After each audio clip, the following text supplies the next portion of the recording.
Hi, and welcome to the first episode of a tutorial on After Effects. This tutorial is aimed at the beginners, so if you've never used After Effects before, this is perfect for you. Try and keep this as short as I can with a step-by-step guide on the basics. If you're looking to edit a video and just add some simple graphics and animation to your video, then this is definitely for you. So, welcome to After Effects. This is what it looks like when you open it up. You'll get a home window like this, which appears in front of the desktop window. So you can just go ahead and close that for now, because we can do the same things here anyway. When you open After Effects, it will ask you to create a new composition. So you can click New Comp. A composition is basically the project for that particular video. So you just be asked to give it a name. So for this, I'm just going to call it a tutorial for now. There's a lot of presets on the window of the video, so if it's HD, 1080p by 1920, the frame rate there you can see on the right hand side, so 24, 25, 30. 25 is pretty standard, so I'm just going to select that. That was default anyway. You can leave the rest of that, and that's just the aspect ratio, which you can just leave as it is. Resolution in full. There are other steps down as well in quality, but you can leave that full. Always leave the start time at 0. It's just the default. It's the easiest thing. And how long you want it, so your hours, minutes, seconds and milliseconds. So we'll just keep this at 2 minutes is fine. And background color, keep black. Okay. So once you've set up your composition, you'll see the name there. You have a few different windows. So here I have 4 windows. You have a timeline at the bottom, which runs the entire width of the screen. If yours does look a little different to this, you can go up to Window, Workspace, and you can hit default. You might have a strange one, it might look a little bit different, but if you hit default, then you should have the same one as this. So yeah, timeline. The top left here is a project folder. So it's basically when you import all of your materials, all of your assets, audio, images, footage, that gets dropped into here. This is the window where you'll see your videos. At the moment there's nothing in our timeline, so it's blank. And on the right we have an effects panel, which also doubles up into some other ones, but I'll get into that a little bit later on. So I think the first thing is actually to show you this about After Effects is out of After Effects, and the most important thing for me is how to set up file directories. And this is where you keep all of your footage, all of the projects, where you save your projects to. So I've created a folder in my main hard drive for filming and editing. For this particular one, I've made an After Effects project, and then for this particular project, it's a beginner tutorial video. So I've created a folder, and within that, I always create 3 folders: an audio, a footage, and an image. That's how you break down your main 3 assets. From there, you can create subfolders and drop in your assets, your video, audio, whatever it is, into that.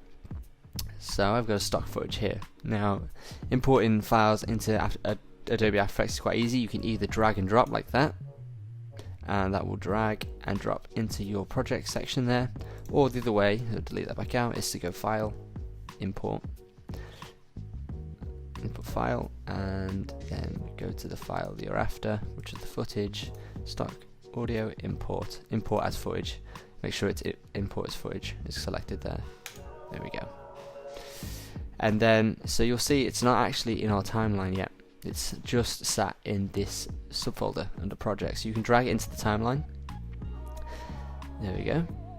And you'll see that is that live composition, that composition there, because the name of the composition is there. If you add more compositions and select them, they will run across the top. So this footage is in there.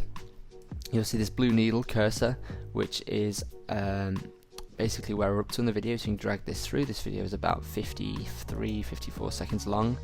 It gives you the exact time code there, 52 seconds and 22 frames, so you can drag through that as well. That's another way of going through. There we go. Okay, so we've got our footage. We'll also import a audio track. There's this one. Again, just drag it into the projects folder, and once it's live, you can then drag it into the timeline. We'll do one more as well, which is an image I've downloaded. This. There we go. And we'll put that in the middle. Now, After Effects working on layer base. So, as you see here, they're stacked on top of each other. The top layer is the one that is at the top of the deck, so it's the one most visible. So I move out of the way behind, you'll see that photo there. So I'll just gather this up quick. Oops, I'll show you how to do this in a sec. But just to show you the basics, these work on a layer base. So yeah, I'm just going to quickly align them back to the middle. These work on a layer, so they're in front of each other or behind each other. So the further you pull these up, if you drag this one above, this one will be the top layer and it will sit above the stock footage. Audio doesn't matter because you can't see it anyway, it's only an audio track. If you want to see behind a layer, the top layer for example, you can click the eye and it will make it invisible. So we do the same for that one, completely go invisible. And there's also an audio. Should the video have any audio tracks to it, you can mute the tracks. There we go. So I'll just mute that for now because we won't need that track. And also just delete that cityscape. Perfect. Okay, so here's our timeline. Let me just show you the basics of the timeline. So I've shown you the needle, that's to drag through. There's 2 bars above it. You see them, they're marked by blue ends like this. That is a render bar.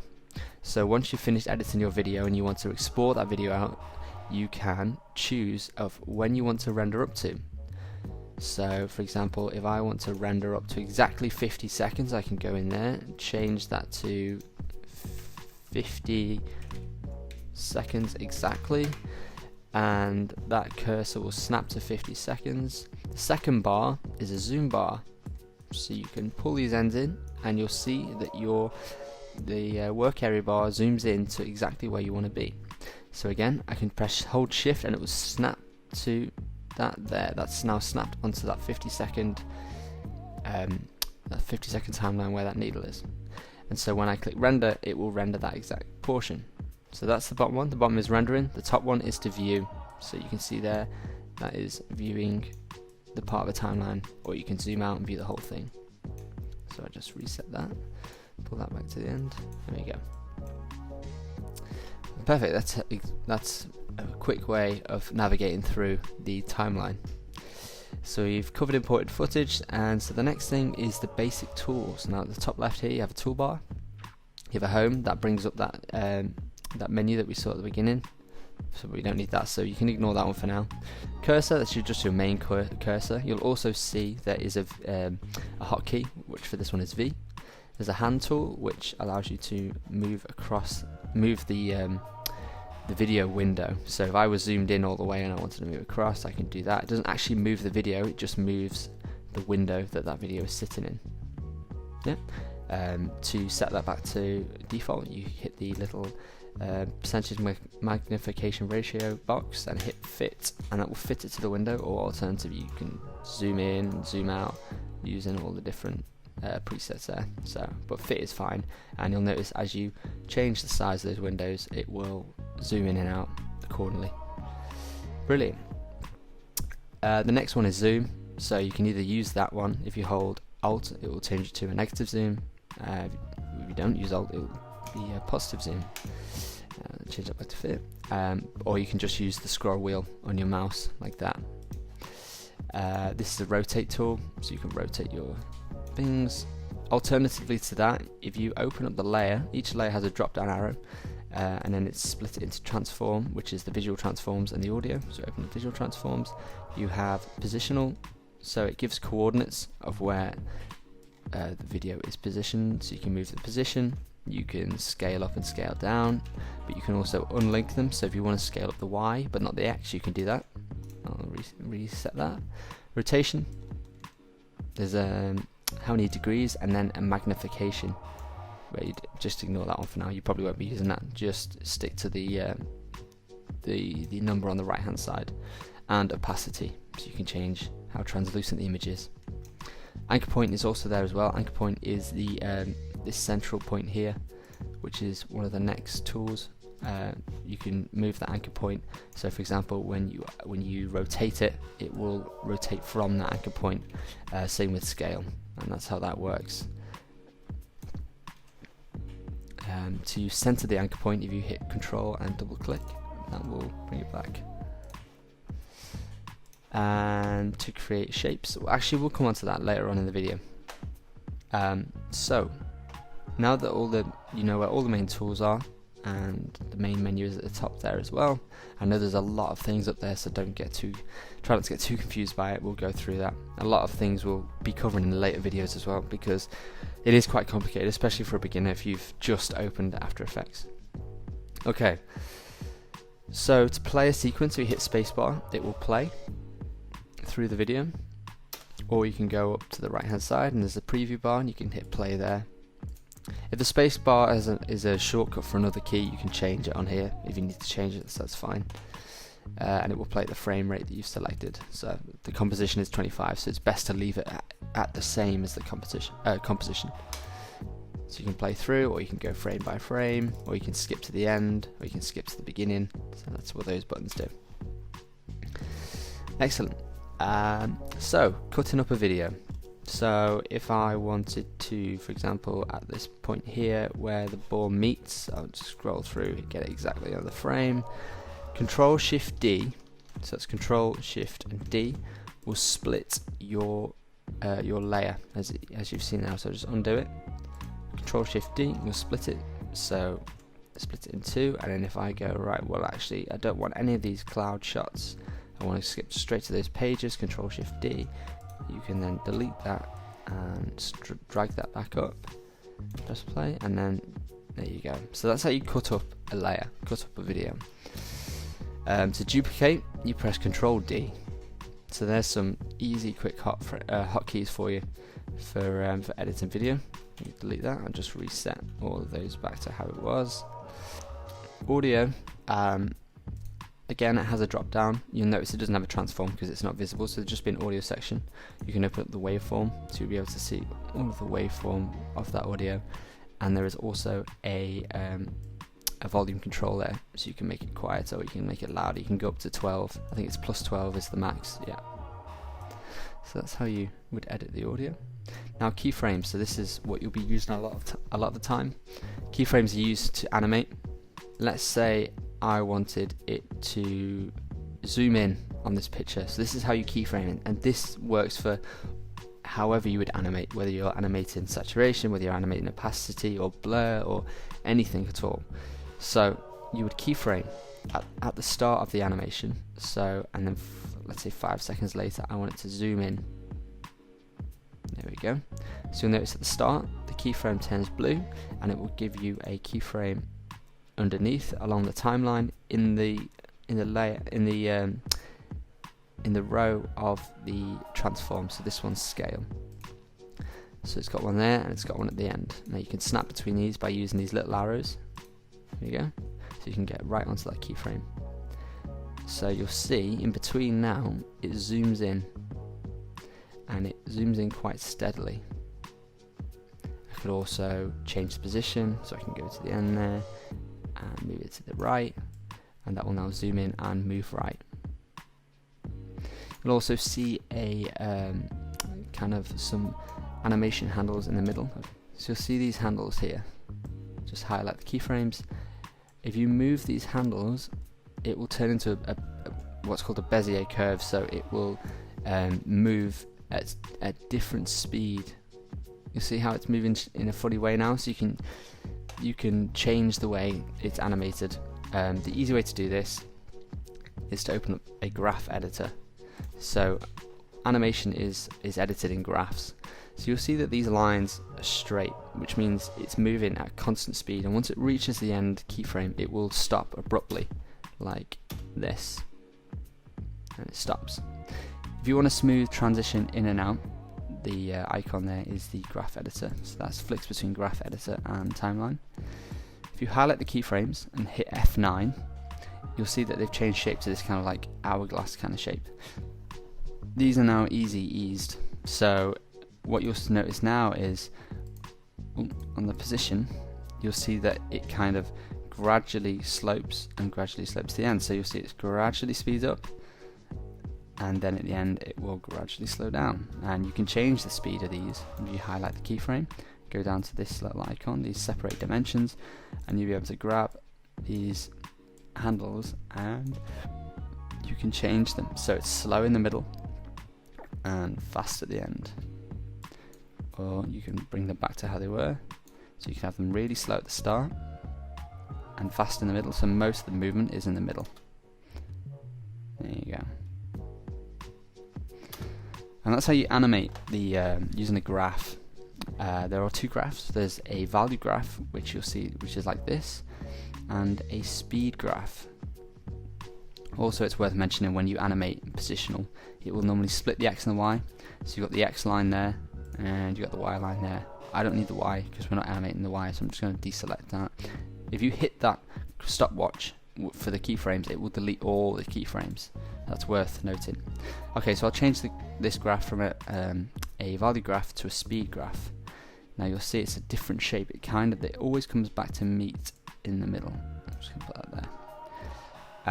And again, where most of the curve happens is where most of the speed happens. So if I pull these handles in, you'll see that most of the animation now is all in the middle. So it will be very fast in the middle and very slow at the ends. Or you could do the opposite. You could pull them out and have most of the animation at the start, not a lot in the middle, and then most of it at the end. And that's how you use a speed graph. So it's all about the speed of the movement. And just edit that value, come back to the start, and I'll just delete the keyframes. You can either delete them or click the stopwatch and I'll turn them off, and then go back to a normal viewing panel. Saving projects, it's always good to save throughout. You can hit save there, save as, and save your project throughout, just in case, After Effects does crash, which, it does do that now and again. So it's always good to give it a name as well, rather than just naming all your projects untitled. So I'm just going to give it tutorial 1 and click save. You can also turn on auto saving as well. File, edit, preferences, and then go to general, and another new window will pop up, and in there, if you go down to auto save or saving, auto save, and then you can select save every 20 minutes. So if you do forget to save and something happens to your project, there will always be a backup, and you can choose where custom location. So I've already set up my auto save, so that's fine. Great. And text is another big one for animating video. So I will go back to having the stock footage. There we go. And add some text.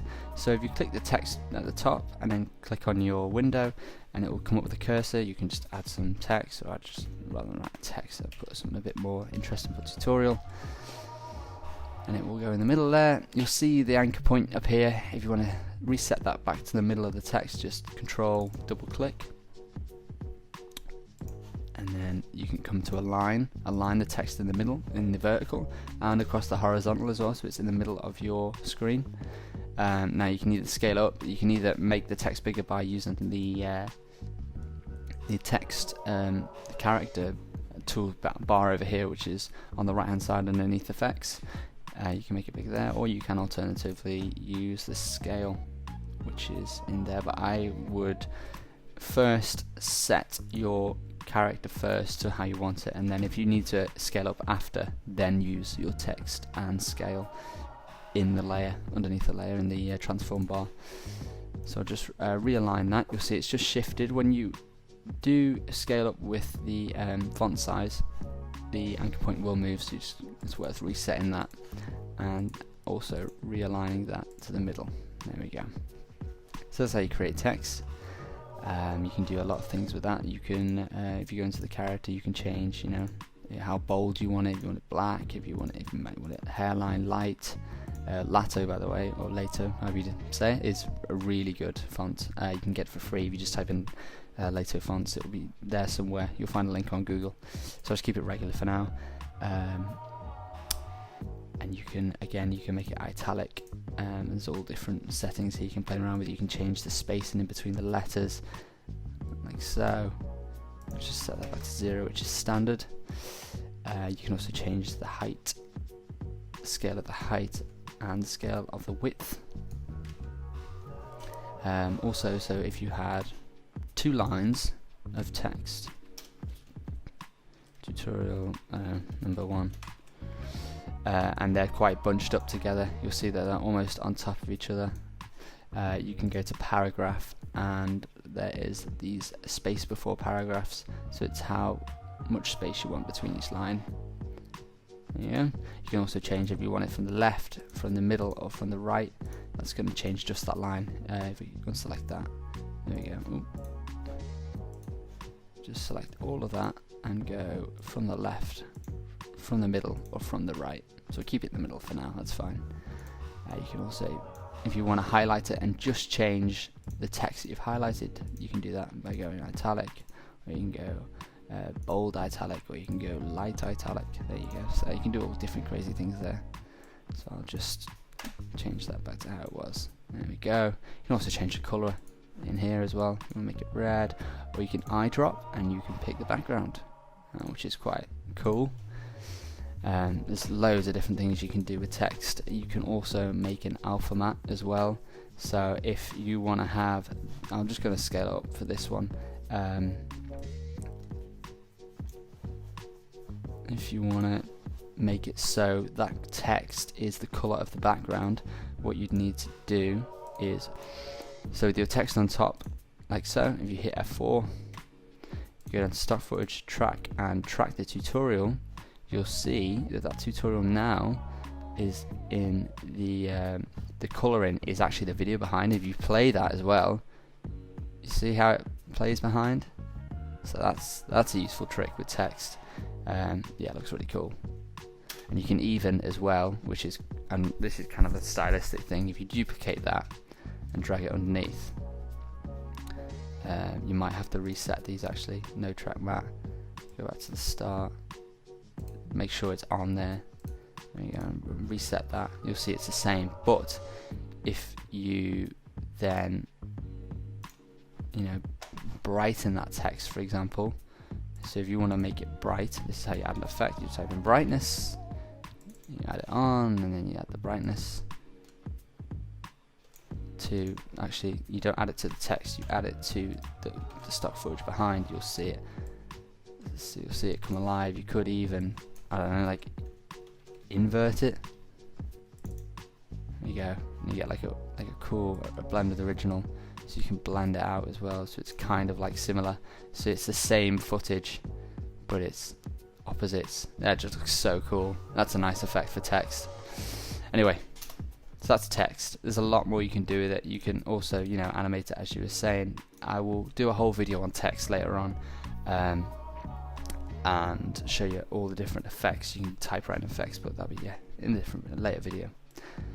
So that's text. Delete all that. The next thing I think is worth showing you as a beginner is masking, and this is where you want to cut up a piece of video. So the masking tool at the top, the pen tool. Now if you click and hold, you can add a pen tool like that, and it can add all these different other tools. If you want to add and delete vertexes, I'll show you how to do it in a second. Or the other way to mask, if you want to mask in a shape, you can do that. Use one of these shapes. I'll show you how to do a pen first. So if you click for your first point and you just draw a shape on there and back to the original point, and you get a 0, click that. It's now masked that video to that shape, so it's only showing that one part of the video. And if you go into the drop down section, open up masks, this will appear now that you've made a new mask. Open up your masks. There's all different things you can do to it. You can feather it so that the edges are blurred. So if you want to make it like a vignette, if you drag it to the sides like this, and then use the mask expansion, you can like make like a vignette shape. That's a square though, so it's probably better off with the circle. You can delete that mask and you can do circles like this. You just drag and hold, and again go into your mask, go into feather, and then you can dial down that expansion so it kind of looks vignetted. I'll just get rid of that mask. Back to the pen tool. If you want to create straight lines for a mask, that's fine, you can do that like that. But if you want curved lines, like a custom shape, like a figure 8 shape or whatever, you click and hold and you'll see the tangent handles appear for the mask, and then you click and hold, click and hold, click and hold. I'm just doing these random shapes. Click and hold, click and hold. Make sure that they're going in a straight, you know, straight, kind of like from one to another. They're not bent like that. Click and hold,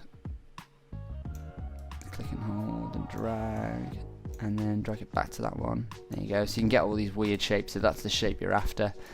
then you can do that. You can also animate it as well. So if you go into mask path, click the stopwatch, and then a few seconds later you want maybe to change shape, bring it over. You want this one to go over here, this one to go down there, up, I don't know, change that, and now go back. You'll see that it kind of like moves and changes shape. So that's how you mask and animate. So that's a simple mask. Creating layers. So these layers have been created by the footage that we brought in, but you can also create new layers, different layers for different purposes. Text layers for text. The easiest way to do that though is just to click the text tool. I wouldn't bother with creating a new layer like that. Solid is for a solid shape. That could be for motion graphics, it could be for a whole load of reasons. Lights, that's if you're using After Effects in a 3D capacity, that's to light like a 3D object within the After Effects space, so don't worry about that. That's much further down the line, that's quite complicated stuff. Camera, again, that's 3D stuff. Null object is great for animating a group of things, so rather having to animate them individually, you can animate them within a group, and I'll show you how to do that now. A shape layer is, again, exactly what it says on the tin. That's to create a shape. Adjustment layer is if you add effects like a blur or something to it, or a color correction, you add it to an adjustment layer and it will affect all the layers below, or you can add it to directly that layer. So we'll go these in order. Text we've done, solid. It'll open up a window, it'll ask you for a name, red solid. The size, you can choose a color. Okay. Like that. So if I don't know, maybe you can, if you double click down here, by the way, it'll bring you onto that layer, and then you can change the solid settings. So you go to layer, the solid settings, and you want to change the color, you can do so by doing that. I don't know, maybe you want to make like a green screen behind someone. There you go. So you might have your image in front, just bring in this stock photo like that, and we'll add a quick mask to one of these balls. We use a round shape. There we go, something like that. You create a green behind. You can create solid shapes for a lot of different reasons. Or if, for example, let me just get rid of that solid shape and also that mask. If you had your stock footage like this, and you did want to create a vignette, one way to do that is to go layer, new, solid, color, black, okay, like that, and then grab your ellipsis tool shape, bring it across like this. Now you'll notice this is a black circle, and we need the opposite. We need the black to be on the edge and this to be see-through. So in your masks you'll see add, you want to subtract. There's all different ones. You've got intersect, which is basically like add. Yeah, don't worry about these are all lightens. We're not going to be using these just yet. So the one you want is subtract. You can invert it as well. Why you'd need that, I don't know.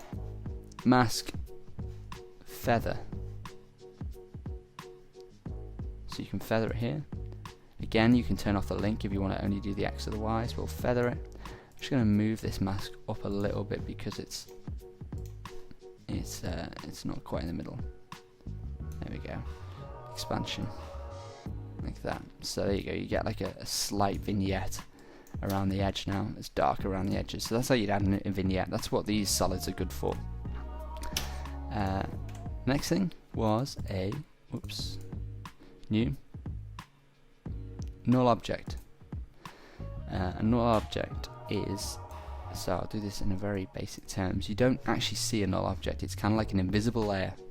So I normally give it a name like a control layer. So CTRL animated, for example, CTRL, and whatever you're doing with it.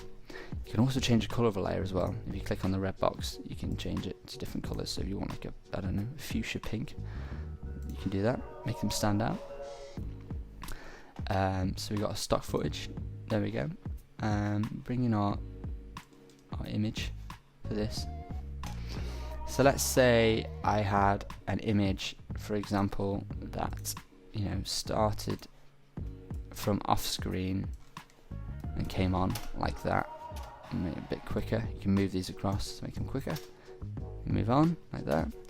And let's say the stock footage behind, you know, move from left to right. This is just an example. Why you wouldn't actually do this, but this is just to show you what a null object does. So you've got one coming in and one moving left to right. Now at this point here, you want both of them to go off screen, but you don't want to have to animate them individually, both moving down. So instead what you do is you'd animate it using a control animation. And the way to do this is a way called parenting. You see parent and link. If you can't see this, click F4 and it changes it. There you go. If you click both of those layers, oops, these two, and click this whip, and you pull it and you add it to that control animated layer there, like that. Now when you move this, both of those things will move behind, and it doesn't affect the keyframes that you gave to the original layers. Right? So if I then position that there, and a few frames later position it down, it will then go off screen, but it hasn't changed the animation beforehand. Now this is only 2 layers. Imagine you've got 10, 15, 20 layers. These are perfect because you can kind of move everything in one go rather than have to animate them individually. And then once those layers are off screen, I normally get Control-Shift-D and get rid of that, and then do the same for them, and it kind of tidies up your timeline because they're no longer on screen, so you can kind of do that and they're gone. Perfect. That's how to do a null layer. Last 2 things is time and rendering. So I'm just going to delete these. I'll bring back in that footage. Solids are also given a folder up here as well, but we don't need them, so we can get rid of them. Yes, I would like to delete them. Stock footage. Time. The easiest way to remap a time. So let's say you wanted this to go twice speed. Right click on the layer. You can click time. Time stretch. Now 100. 100 is 100%. So that video will play at 100% speed, real time. If you click 50, you'll see that's gone down from 52 seconds to 26.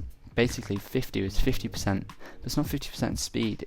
It's stretched the video by 50. So it's actually playing at twice the speed, if that makes sense. It's going twice as fast as what it would usually go at. If you went 200, it would make it 2 times slower, so half speed, slow motion. There you go, 1 minute 45. So if I want it twice speed, click 50, but that does it for the whole video. That whole video is now twice speed. You'll also see this green line chasing. That green line is what you've rendered, so that will now play all that in real time because it's pre-rendered. Anything that's grey or blue is not rendered, so the PC might lag a little bit. Depending on how good your PC is, it may lag. So that's just one thing to keep your eye on. So yeah, that's playing now at twice speed. You can reset that. You can go time stretch, and set it back to 100, or you can make it slow motion. You go 200. Now it's always worth checking what frame rate your video came in at. You can do this. You go right. You can actually just drag this out. You can hit right click, but you see there 24 frames. So really, it should be 25. You could change your composition to 23. In fact, I'll do that. And the way you do that is you click right click, composition settings, and you can match that. So it was 23.976. It's actually, that's called a drop frame when it hasn't quite rounded up to a whole number. Okay. So that's now matching. Those two are now matching. This will play. And this is playing at half speed, remember, because I changed it to 200. But what it's actually doing is it's playing a frame twice. It's not, if that was 48 frames per second, it would play it in half speed, and it would be, every frame would be filled. But this one is actually, there's a frame, there's copied a frame, and there's another frame. It fills the frames in between. I'll set this back to normal. The other way to slow down a video or speed up a video, 100, is time remap. And you click right click, and you go to time. Enable time remapping. Other things here like freeze frame. If you want to freeze frame on a particular frame, you go to a frame, press freeze frame. That's very easy to do. So time remapping. You'll see this bar underneath. It will add a keyframe to the start and a keyframe to the end. So let me just scrub this video. Let's say where this page starts, I want it to be full speed, and then as soon as it starts here, I want it to slow down. So you add a keyframe here, where you want it to slow down, and where you want it to slow down to. So I want it to slow down to that point there. All this part, I want it to be slow, slow, slow, and then from here, I want it to speed back up again to this point. Now these are will have linear, linear tangents, so they will nothing's been applied yet anyway, and I'll show you how to change these in the graph editor. So you click your graph editor, you'll see it's marked all the points here that you've set out. Now this line is straight, which means it's playing at a constant speed. The steeper the line, the quicker the video. The shallower the line, the slower the video. So what we wanted here is we wanted it to shallow out. So what we want to do is we want to select all the keyframes. So you can either select them in the graph editor like this, hit F9. Now they will skew because what you've done is you've eased them like this. So that they're kind of going faster than slower and faster than slower, slower and faster than slower and faster and slower. What we want is them not to all be like that. We want them to slow down, so we'll stretch it out a little bit like this, and then here we want it to speed up.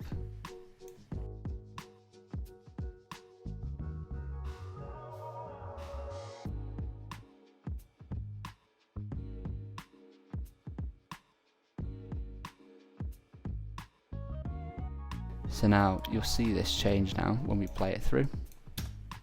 So it's constant speed, it then slows down, so it's now going slow motion, and then it now speeds back up to the normal speed.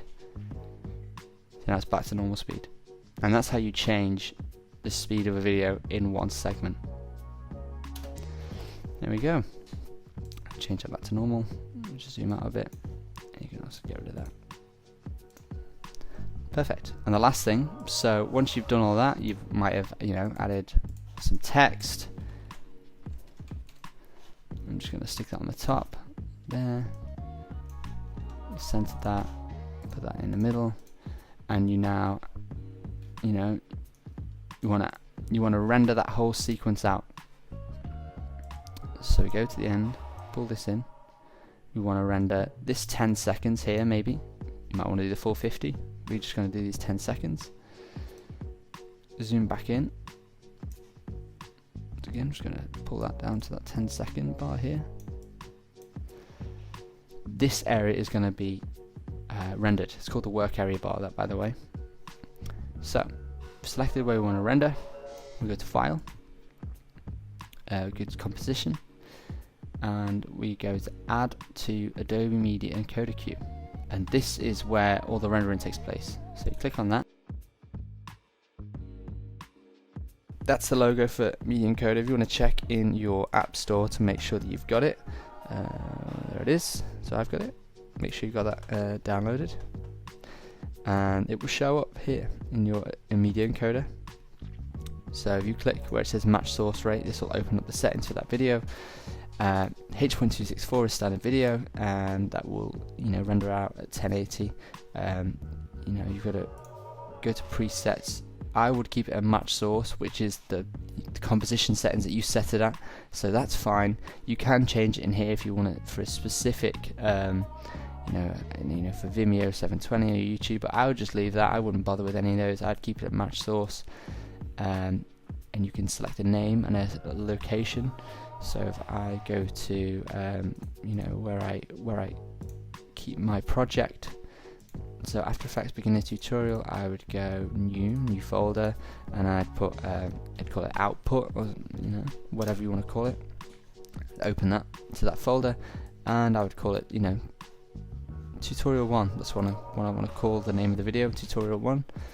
Again, I'll show you all of that there. Export video and export the audio. It will give you an estimated file size, which basically telling you how much of that video is going to render, and that's the window of your render.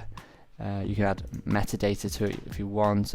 Don't worry about that. You know, for a basic video edit, you don't need any of that. So you click OK.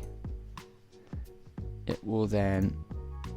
I've changed the settings and the name, so it's given me a new one, a new option here, so I can delete the second one.